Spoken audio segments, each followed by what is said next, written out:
कहते हैं। मेरा नाम अजीम अहमद है। हमारी पिछली वीडियोस में आपने देखा होगा कि हम ये NT 855 350 kV के जनरेटर की ओवरऑलिंग कर रहे थे।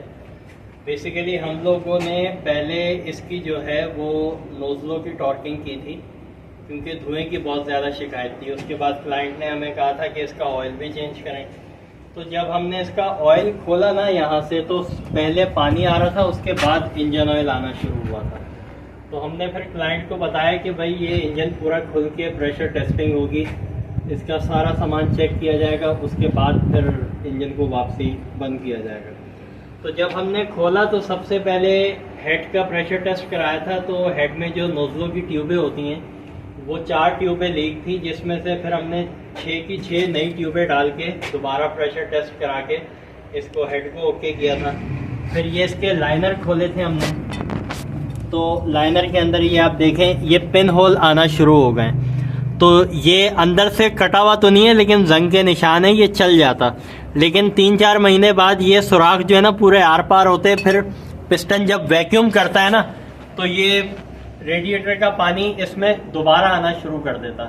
तो अभी मिसाल के तौर पे हमें शुरू में पता लग गया था कि हेड का मसला है, लेकिन हेड ओके करके आर्जी तौर पे पानी इसमें नहीं आता। लेकिन 3-4 महीने बाद ये दोबारा इसमें यही शिकायत आना शुरू हो जाती। तो इतनी बड़ी मशीन को जब भी अगर खोलें तो उसका काम और उसकी सारी चीज़ें प्रॉपर चेक करना लाजमी होती हैं। दूसरा ये इसकी आप क्रैंक के पीस की हालत देखें। इंजन के अंदर कचरा बहुत ज़्यादा था जिसने पीसों को ख़राब किया हुआ था। और ये हैं इसके केम के बुश देखें, ये भी एक साइड से मार खाए हुए। ये कनेक्टिंग रॉड के बुश हैं, ये सही थे लेकिन फिर भी हमने चेंज किए। और ये कनेक्टिंग रॉड के मेन बैरिंग है, ये भी सही हालत में निकले लेकिन ये भी हमने चेंज किए। रिंगें इसमें नहीं डाली हैं हमने सारी। और दूसरा ये कि इसमें कलर का काम हमने किया है और वायरिंग पूरी कंप्लीट की है। आपको दिखाते हैं, ये हमने LCD मॉड्यूल लगाया है, इनको दिखाएं 45-20 का।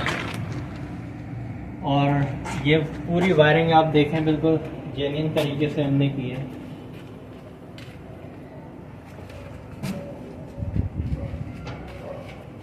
उस साइड से भी दिखाएं। और ये इलेक्ट्रॉनिक गवर्नर वाला सेट है। और दूसरा ये इसके ये जो केम फ्लावर होते हैं, इसके अंदर भी जो पैकिंग दी होती है उसमें भी पैकिंग का बड़ा अहम किरदार होता है। उस पैकिंग की वजह से ये इंजन की जो टाइमिंग है वो रिटायर और एडवांस होती है। तो मकसद कहने का ये है कि आपको अगर बड़े इंजनों पे आपने काम किया हो तो ये सारी टेक्निकल चीज़ें बंदे को मालूम होती है। और जिसको टेक्निकल चीज़ें मालूम हो उसी को इंजन के ऊपर हाथ डालना चाहिए। अब जिस टाइम हम नोज़लों की टॉर्किंग कर रहे थे, हमने इसके टैपेट कवर खोले थे, मुझे अंदाज़ा हो गया था कि इंजन के अंदर पानी गया हुआ है।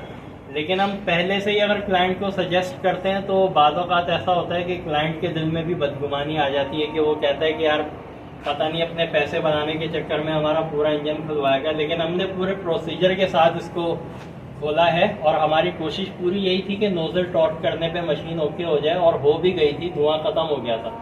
लेकिन इंजन में जो पानी आ गया था फिर उसकी वजह से हमें इंजन खोलना पड़ा।